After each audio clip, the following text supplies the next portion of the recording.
Hey, Tim here. In 2021.2, Tableau have added the ability to give users the ability to control map layers. Essentially, this is a control that appears whenever you've got map layers enabled. Now, what I'm actually using here is visualization I built in another video where I was talking about the area calculation. So if you want to see how to build this, go to that video. It's literally probably just been published before this one. But nevertheless, I'm going to use this as a starting point for this feature. Now, what I'm going to do here is enable map layers. Now, map layers were introduced I think in 2 versions ago. So you were able to basically layer maps onto each other.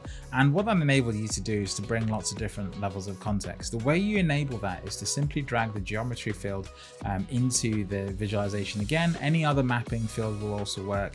And as soon as you drop it in, it adds a layer capability there. You can see it went orange there. And actually the new function appears straight away. This is actually on by default. If you're building any mapping layers for users as an author, be aware that this comes enabled by default. So you'll see the map control is now available there. It's sort of this little layered icon. And when you click on it, you actually get 2 sets of controls. On the right hand side, you've got the ability to switch on and switch off a specific layer using this tick box. And on the left, you get the ability to lock that layer. Locking essentially stops you from interacting with it, and ticking the little sort of square sort of hides it and enables it. So think of it as an enable and disable and then stop it from interacting and so on and so forth. You do get handy hints as you hover over these as well. So don't worry too much if you sort of don't remember this. So if I just go ahead here and disable this geometry 2, you'll see that I get the color back, because essentially the geometry 2 was another layer on top and it's sort of been stopped from showing up now because I've disabled it.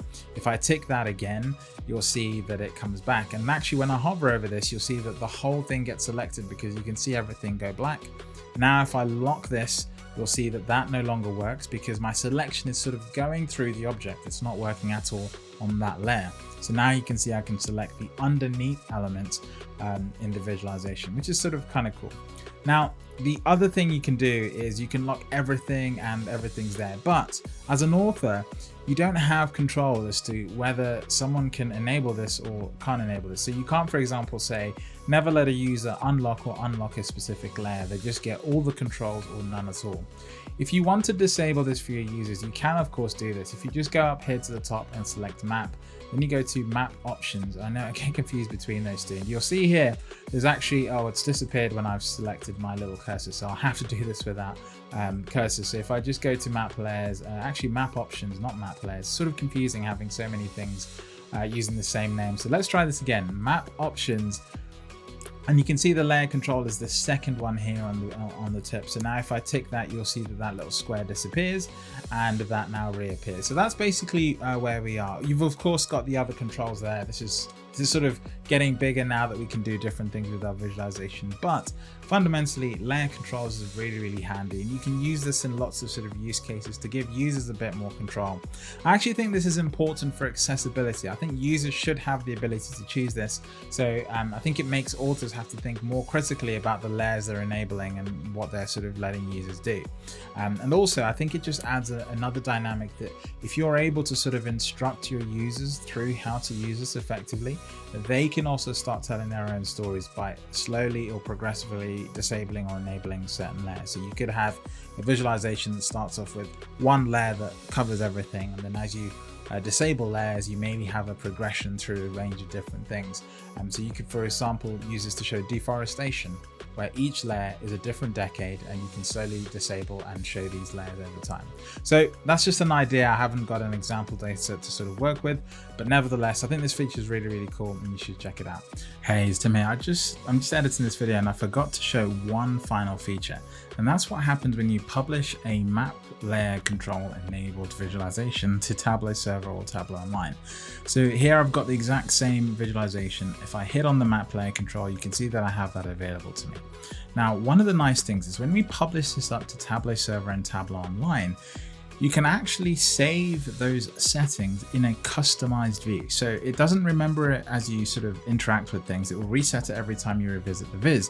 But if you have a customized view created, you can actually save these presets. So I'm just going to publish this to my 2020.1-2 folder here. I'm just going to call it book 1. I'm just trying to get this done so I can get this video up. And once this is published, it's going to open up a browser window and we're going to take a look at it and we're going to try a customized view.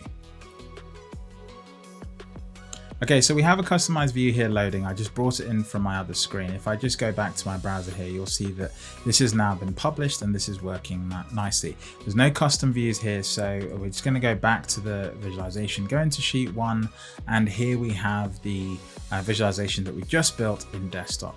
Now, what I want to do though is I want to get this layer control set up. So what I'm going to do is I'm going to deselect geometry 2 just to check that that's working here in the browser. And you can see you get an information icon saying animations are paused because this is a complex viz. That alert is actually also a new feature in a previous version of Tableau. Now, what I'm going to do here is I'm going to create a customized view, and you do that by going to this option just here where it says View Original. And I have this enabled. If you can't see this, this is because the author of the visualization has disabled that in the permissions. If you can't see that, that's just because it's been disabled. It's not that you don't have access to it. So now I can name this view. I can call this Tim's view. Okay. And I can make it my default. So every time I come to this visualization, it remembers that setting. Okay. And I'm going to save this. And now I've saved Tim's view. It remembered that setting that I created previously, and we're just going to check that now that this is done. If we go to map layer controls, you'll see the geometry is disabled. Now I'm going to go back to the 2021.2 folder. So I've completely left the visualization.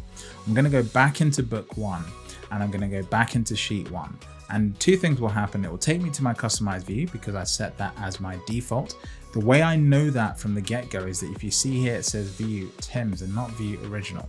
And I can see here that the map layer control is also disabled. So it's remember that setting. If I go to the top and I switch to the original view, which is just here at the bottom, if I click on that and just go to that, you'll see that actually that map layer control comes back and it remembers whatever was the default that the author set. So if you go back on there, you can see that that's now ticked. So that's just a nice to know feature. Map layer controls can be persisted in custom views. It just remembers the setting and you're pretty much good to go. That's all I wanted to add. That's pretty much it. If you've enjoyed this video, you know what to do. Let me know in the comments below. Let other people know, and be sure to check out all the other videos on 2021.2, as well as the videos on the channel on Tableau functions and lots of different things that I try and explain for people who are just getting started with Tableau. All right, I'll catch you in the next one.